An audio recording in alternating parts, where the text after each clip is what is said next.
Hello everyone, this is अर्पित। और आज है day 15 of stock trading challenge. और बेसिकली अगर मैं बताऊं, इन शॉर्ट बताऊं, तो आज एक ऐसा लगा है। बट मैं नॉर्मली यहाँ पे बताना चाहता हूँ कि ये वाला जो महीना है, जब से ये न्यूज़ वगैरह स्टार्ट हुआ है, मैंने पिछले कुछ टाइम से वीडियो भी इसलिए नहीं डाली क्योंकि कुछ ट्रेड वगैरह मिला नहीं था। क्योंकि अगर आप देखें तो जब से मार्च स्टार्ट हुआ है, यहाँ पे ये 1.5, 2, 3%, 4% भी एक नॉर्मल बनता जा रहा है।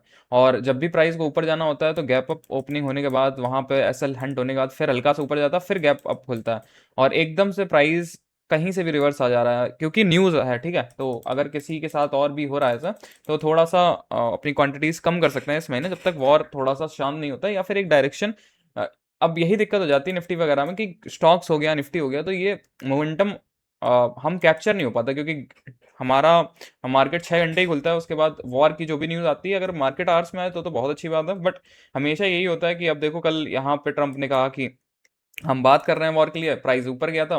फिर उसके बाद ईरान का सुबह स्टेटमेंट आ गया जिसकी वजह से प्राइस नीचे डंप किया। फिर अभी दोबारा से फिर ईरान के साथ में एक और स्टेटमेंट आया था, फिर प्राइस को एकदम से पुश कर दिया। ठीक है, तो अगर किसी और के साथ भी बहुत ज़्यादा एसेलेंट हो रहा है तो या तो क्वांटिटीज कम कर सकता है, क्योंकि ऐसी मार्केट नहीं चलती है। मैं इसलिए बता रहा हूँ ताकि बहुत, और पिछले कुछ टाइम से वीडियो भी इसलिए नहीं बना रहा हूँ क्योंकि अगर आपको पता होगा कि मैं स्टॉक्स में सिर्फ बाइंग ही करता हूँ। अब अगर मैं निफ्टी ट्रेड कर रहा होता तो एक बार को मैं इंट्राडे में ये कैंडल्स कैप्चर करने की कोशिश करता। ठीक है, क्योंकि इतना ज़्यादा गैप डाउन खुलने के बाद और नीचे जाने की एक्सपेक्टेशंस भी हो सकता है, उस टाइम मैं ना कर रहा होता, बट वॉर वगैरह के चक्कर में करता। ठीक है, और दूसरी चीज़, मैं स्टॉक्स में से बाइंग करता हूँ, तो जितने बस ये ग्रीन डेज होते हैं यहाँ पे मुझे चांसेस लगते हैं, क्योंकि जब भी गैप डाउन खुला है आधा 1% तो ठीक है प्राइस, बट 3, 3, 4, 4% जब चला जाता है तो कोई भी स्टॉक सीधा सीधा ऊपर बहुत कम चांसेस होते हैं। ठीक है, और बेसिकली आज मैंने ये ट्यूब इन्वेस्टमेंट में एक ट्रेड बनाई थी, हाफ लॉट्स के साथ बनाई थी, क्योंकि अगर सुबह वाली रील आप लोगों ने किसी ने देखी होगी तो उस रील में ये कोई भी स्टॉक्स नहीं थे जो भी मैंने ये ऐड किए हैं, तो ये सारे हीट मैप से ऐड किए थे। और हीट मैप से दिक्कत ये रहती है कि जब भी मार्केट गैप अप खुलती है ना, तो सारे स्टॉक्स पॉजिटिव दिखते हैं। बट अब बात ये है कि हो सकता है स्टॉक 10% अप खुला है, ठीक है, अब वो वहां से गिर रहा है, 5% पे आ गया, तब भी वो स्टॉक एक बुलिश दिखाता है हीट मैप में, जिसकी वजह से थोड़ा सा कंफ्यूजन बढ़ जाता है। ठीक है, जब भी ऐसी मार्केट होती है तो ये दिक्कत फेस करने को मिलती है। ठीक है, तो बेसिकली ये सारी चीज़ इसलिए बता रहा हूँ ताकि हो सकता है बहुत से लोग इस चीज़ से रिलेट कर पाए।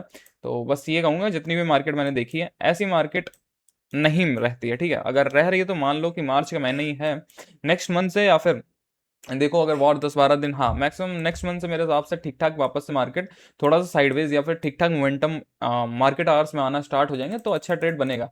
ठीक है, मैंने एक इसी में ट्रेड बनाया था टिव इंडिया में, वो दिखा देता हूँ। यहाँ पे बनाया था, ठीक है, अब जस्ट यहाँ पे बनाया, फिर वापस से मार्केट ने पुल बैक लिया, फिर प्राइस को ऊपर ले गया, फिर नीचे। यहाँ पे न्यूज़ वगैरह आई थी ईरान का कि चीज़ें वगैरह हटी। ठीक है, तो अराउंड इतने का हाफ क्वांटिटीज ही बनाई थी।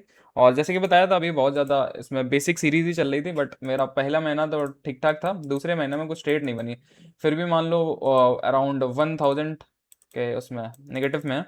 बट ये चार्जेस वगैरह मिला के है, नहीं तो एक ट्रेड का ये रिकवरी है बस। मतलब एक ट्रेड अगर ठीक मिल जाता है मंथ एंड तक भी, तो भी पूरा रिकवर होकर फिर से ब्रेक इवन आ जाएगा। बट अगर देखा जाए तो इस मंथ में भी हम अच्छा बना लेते हैं थोड़ा सा। अब वो नया मंथ था, मतलब कि नई सीरीज थी, तो इस चक्कर में मेरे को बहुत ज़्यादा चीज़ें उसमें पता नहीं थी। बट हाँ, जैसे जैसे इवॉल्व हुआ हूँ, बट फिर मार्केट ऐसी कंडीशन आ गई। ठीक है, तो मुझे लगता है कि मार्केट में बने रहना ये इंपॉर्टेंट है, और ब्रेक इवन फेज में भी बने रहना मेरे हिसाब से बेस्ट है, क्योंकि मैं गोल्ड वगैरह ट्रेड करता हूँ, तो वहाँ पे मैं मतलब कि प्रॉफिटेबल जर्नी देखी है मैंने, कैसे break even to profitable shift होता है, तो इसलिए मुझे इतना कॉन्फिडेंस है। बट आप लोगों को इसलिए बता रहा हूँ कि बहुत से लोग इसमें फेस में फंसे होते हैं, फिर यहाँ पे एग्रेसिव आके कुछ भी ट्रेड वगैरह करने लगते हैं कि इतने दिन हो गए, ऐसे कैसे चलेगा कि ट्रेडर हूँ और बिना ट्रेडिंग, मतलब बिना ट्रेड लिए कैसा ट्रेडर फलाना ढिमकाना। तो उस चीज़ के लिए मार्केट बता रहा हूँ उतना ज़्यादा अच्छी नहीं है। ठीक है, न्यूज़ वगैरह बहुत ज़्यादा इम्पैक्ट कर रही है, बहुत ज़्यादा। ठीक है, और इतना ये कभी भी नॉर्मल नहीं है। आप पिछले 1 साल, 1.5 साल, 5 साल का डेटा देखिए, कोविड के टाइम पे था, बट कोविड सबको पता है कैसा था।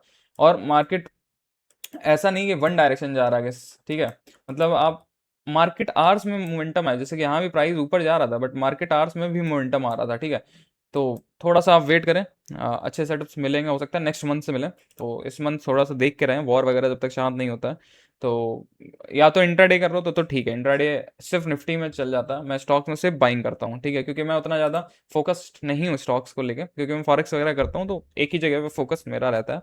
ठीक है, बाकी देखते हैं कैसा रहता है ये मंथ एंड। बाकी मिलते हैं नेक्स्ट वीडियो में।